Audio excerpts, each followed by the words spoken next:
Ok, donc maintenant on aimerait changer tout ça au clic, on aimerait changer tout ça directement, et en plus on aimerait avoir la bonne langue, hein, la bonne langue tout simplement, parce qu'ici on a mis EN, mais bon, bah, c'est tout le temps EN du coup. Donc comment faire? Eh bien on peut se créer directement dans notre contexte ici une fonction qu'on fera passer. On va l'appeler togglelang est égal changelang, hop, et à chaque fois je vais juste set lang de changelang, comme ça. Ok. C'est une fonction que je vais appeler, qui attend ici en paramètre un argument changelang. Ok. Et donc, changelang, ça va être ce que je vais lui passer quand je vais cliquer sur les boutons ici. Mais pour pouvoir cliquer dessus et que ça déclenche cette fonction, il faut que je la passe. Il faut que je la passe ici. D'accord? Donc je fais une virgule, tout simplement, et je la passe également ici. Ok? Togglelang, alors, togglelang. Togglelang ici, le nom de la fonction, évidemment.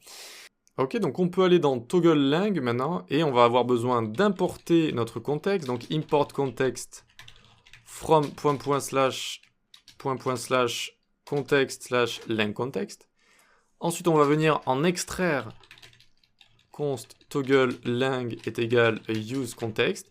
On en extrait comme ça notre fonction. On peut d'ailleurs la loguer si on veut, togglelang comme ça, tac. Et vous voyez qu'on a notre fonction qu'on a créée dans lang context, exactement ça. Et maintenant, il faut l'utiliser à chaque fois qu'on clique sur ces éléments. Donc on peut venir ici, alt, clic, clic, clic, et on fait on click est égal, hop, on ouvre une fonction anonyme, on crée une fonction anonyme, et à chaque fois on appellera togglelang avec, alors à chaque fois il y aura fr, et puis en, et puis es. Encore une fois, vu qu'ici je veux passer un argument, je suis obligé d'utiliser comme ça une fonction anonyme, ok? Et donc à chaque fois ça me permet comme ça de changer directement la langue, à chaque fois ça va changer ceci, ok?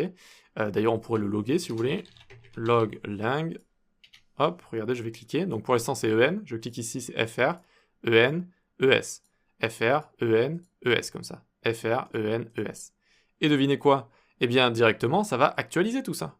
Vu qu'ici, à chaque fois la langue, eh bien, à chaque fois que je mets à jour mon contexte, ça va mettre à jour ici, ça va mettre à jour mon composant, et donc à chaque fois, ça va mettre à jour ce qu'on va chercher dans la traduction, dans data, hop, à chaque fois, ça va mettre à jour avec fr, en, es, comme ça, en fonction de notre state. Et donc voilà, ça fonctionne directement. Ok? En fait, c'est assez sympa, hein. Ici, on peut utiliser dans notre provider du state, on peut utiliser une fonction, on fait passer tout ça à tous nos enfants. Ensuite, on y accède à chaque fois, ok, on y accède, on vient extraire ce qu'on a envie d'utiliser, on l'utilise, et basta, c'est fait. Voilà pour ça, très bien, on va voir dans la prochaine vidéo comment on peut détecter la langue du navigateur de base pour pouvoir la mettre de base. Si on a le navigateur en espagnol, en anglais, et bien comme ça, il ira directement en anglais ou en espagnol. Ok, donc on va voir ça dans la prochaine vidéo.